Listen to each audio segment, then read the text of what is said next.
Dr. Shawn Bulloch is just a young little nerd. The nerd is still in me, a nerd that just really loved the arts and loved music, had a passion for like comic books. When I tell people comic books is really where it all started, that's where it began because I really like dived into comics to escape from the streets of Savannah because I lived in a real urban environment and the comic books were like my escape. But at some times I still had to go outside and my other escape was music. So, learning how to produce music and DJing. I started out as a DJ. That was like all of our thing because we really couldn't afford drum machines in Savannah. So, it was like all of my crew, we all, we were able to get out our parents' old turntables and learned how to mix records from scratch. And that's where it started being a DJ. So it started from the comic books, but then it really evolved into like DJing. So growing up in Savannah, I came up in the '80s, so it was a fun time because Savannah is a very like family-oriented city, especially back in the day. So like everybody on your block, you know everybody. Everybody knows you. Um, if you doing anything wrong, they're gonna make sure it gets back to your parents. I didn't grow up in the social media era, but it was just community. So that was the good thing. I think one of the roughest things about growing up in Savannah is just the socioeconomic status. It wasn't a lot of opportunities and still aren't a lot of opportunities now. So the primary commerce in Savannah is like tourism, things of that sort that are primarily indigenous to like the old school nature. We had a support city. That's probably another one of the strong economic forces there, but nothing in the creative vein. So when you grow up in Savannah, you look and you see all of these people in New York on TV. You see these people in LA on TV, and even Atlanta. Atlanta started to flourish and get its part in it, and it was like, wow, we're left out. We got talent here, but we don't have any type of outlet. So I think the difficult part of growing up in Savannah is just seeing opportunities that you can't necessarily get to. It's crazy how I ended up in the military. It all started, I was in 10th grade, 16 years old, no, 11th grade, 16 years old, and a friend of mine, he, I noticed he had a real weird looking haircut. And I said, yo, why your hair look like that? And he was like, well, I went to basic training in the summer. He said, and I go back to my other schooling next summer. And I was like, wow, you're in the military. I was like, why? He said, I needed to pay for college. So went home and had a talk with my mom, and it wasn't even about the military. It was just about, I was like, yo, I want to go to college. She had already stressed, you going to college when you graduate. And she was like, I need to have a talk with you. And she said, look, I can't afford to help you pay for college because the bills around here just stressing. And she said, I'm just coming to you, letting you know, but I want you to still go. But you're going to probably have to find a way to go. And I just sat around and pondered, and I remember what my partner said. And I was like, you know what? Can't be that bad, and it'll help me get through college because I want to go to college. So went, took the bus to the recruiter office, and they gave me all these different, options. And, I took it and went and joined the Army. And my mom had to sign me in because I had just turned 17 after, we had that conversation. And I was still too young to sign. So the recruiter came to the house and she signed and said, you sure you want to do this? I was like, yeah. Then I signed up and, it was probably one of the best things I did, and just in terms of shaping me as a man early in my stages, because it taught me discipline that I've literally carried over to my film and television career. So it all started with just wanting to be able to pay for college. I learned to be very disciplined. So if you start something, you need to finish it. And that's when anybody works with me on anything, I tell them, if I start it, I'm going to finish it. It may not finish sometimes how we foresaw it to be in the beginning, but we're going to finish it. And we can always fine tune and shape. But that's one thing that the military did teach me is a strong element of discipline. I realized I wanted to be in the entertainment industry my second year of college. Um, during my second year of college, Outkast had, I think, released their second album, and I started being able to see people that were in arm's reach doing things in the music industry, and I felt like I had a talent because while I was in college, I would actually sell mixtapes. That was my little hustle. So I was doing music then, and when I saw Outkast and one of the members from Outkast, Big Boy, he's from Savannah, Georgia. I know a couple of his cousins and things of that sort, and I never say to myself, well, I could do what they can do. I just feel as if I can do something in that vein because what they've done has been phenomenal.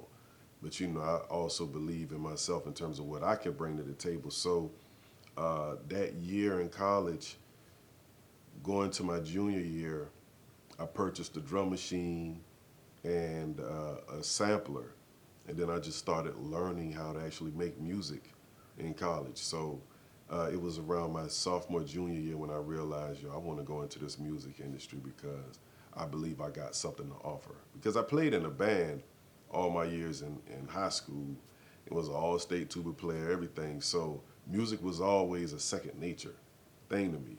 But, going into the whole rap hip-hop game was different because it was all electronic musicianship. It wasn't like, people brought live instruments in, but that was the secondary part. It was more electronic, so I had to learn a new craft, which was making electronic music. So around my junior year of college is when I really decided, let's go, let's kick it up. Out of all the crafts, I have to say doing film, being actually a film producer, gives me the joy because I can actually encompass everything. As much as I love music, I have to bring music into the fold because I score the films. If I just solely did music, it would literally be a void there in terms of the whole film aspect. Whereas with film, there's no void because I can bring everything in, even as a producer. I can, I probably the only backseat I would take is being an actor, which I really love being an actor. But I could take a backseat to that to actually produce the content and produce it correctly and incorporate the music and everything else. Okay. Producing Gangsta Gangsta is it's a joy to me because I get to incorporate my city in it. I shot the first film and released it in 2010, and it was a very good underground success. And for years, people have been calling for me to shoot part 2. And I was like, I'm not doing that. I closed the chapter on it. That's what I said for years, although I had written 2 drafts of a part 2. So I was like, you know what, enough is enough, man. They're asking for it. I know they're going to support it. And I get to, again, involve my community in Savannah, and actually, because I used some people in Atlanta as well, I get to go ahead and create that bridge, because that's one thing that I'm all about is really bridging those gaps with, the African American communities, especially between Atlanta and Savannah. I just think there's a plethora of talent in both cities, and just bringing all that together, I just think that's a very powerful thing. So shooting it it's a very, well, it's an effusive experience. It's like really, really enigmatic. It's euphoric because I get to create a world with the series and then create a universe with all the spinoffs that I'm doing, because I got about 5 spinoffs that'll be coming from the movie. And this is also giving people in my community an opportunity to act who wouldn't have had that opportunity if this project wasn't going on. So it's a thing. I don't let the power of it go to my head, because I know that it's all being greenlit by God, and God is using me to help my community. So that's what it's really all about. It's about nothing else but that God is greenlighting me to greenlight my community. But it's I'm thankful to God that I'm chosen to be able to do it. So that's the beauty of it. Just watching my community get behind it and want to be a part of it. My first teaching appointment as a film professor was at a school called Savannah College of Art and Design, and that's actually where I got my MFA from. My second school was Clark Atlanta University, and the third school was Clayton State University. Being a college professor, particularly a film professor, it's a great experience, but with challenges. You know, I've been a film professor for 20 years, this March, year 20. And I've taught I've taught film at 3 schools.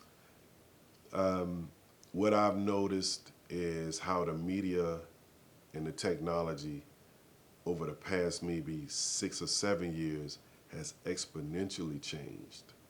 So as a film professor, I have to literally stay ahead of it and on top of it, because it's I've never had this situation where I stood in front of a classroom and didn't know what I was talking about or couldn't articulate the subject matter. I'm a subject matter expert, and I feel confident every time I'm in front of the class.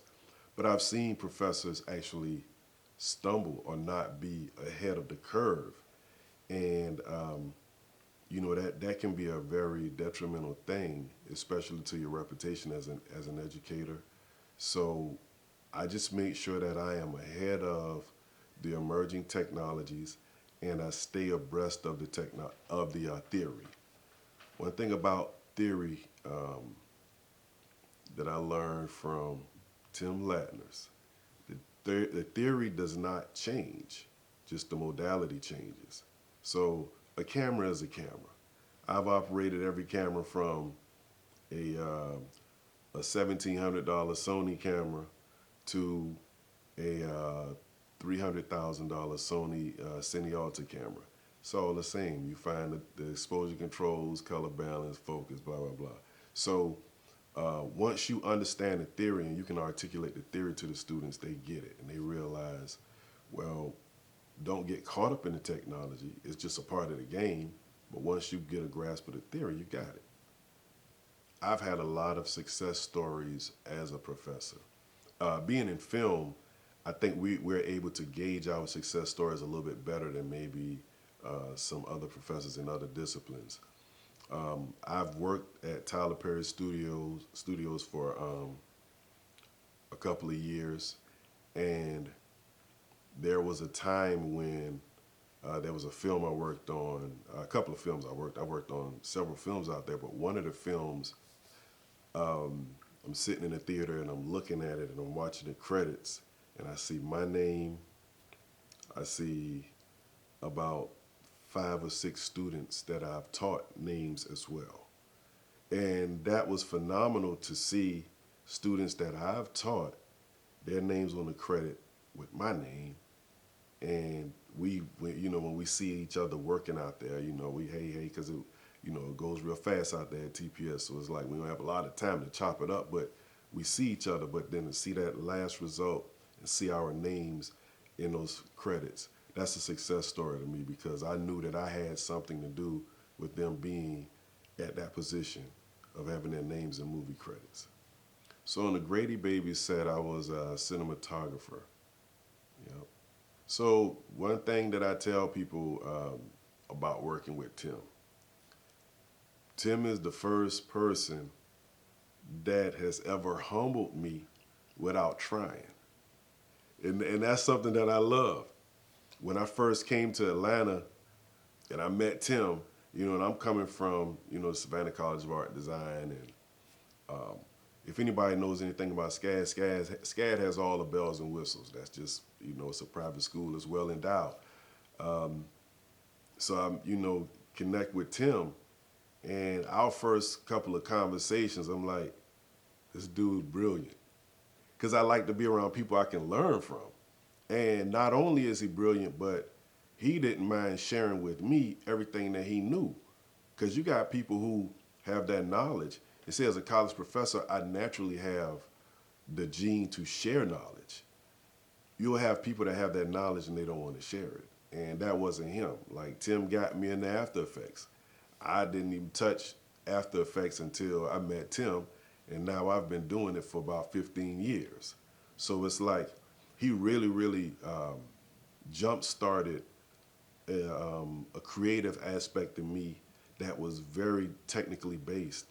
And, you know, forever grateful for that, just because he humbled me. It was like just to be around somebody as smart and intelligent as he is, but at the same time, so forthcoming with the knowledge, that was just an awesome experience. I have a project right now that I'm working on. It's another feature film called The Great American Love Story. And it's going to be really dope. I have some really dope actors and actresses involved. And it's a story that really follows love and music, because that's kind of in the vein, not kind of, that's the vein that I really operate in. And I wanted to do a love story that, because it encompasses different age groups and demographics, but I wanted to really look at what the younger age group goes through in terms of love and what the older age group goes through, because we go through dynamically some different things, but it's all love at the end of the day. And it's like, how do we handle it? How do we deal with it? How do we manage it? So that's a project that I am like super excited for everyone to see. Super excited about Gangsta Gangsta, but I already got a part 1 of that out there. But it's like this right here, I'm creating a whole new universe. So I'm excited about that. And I'm also on my YouTube channel.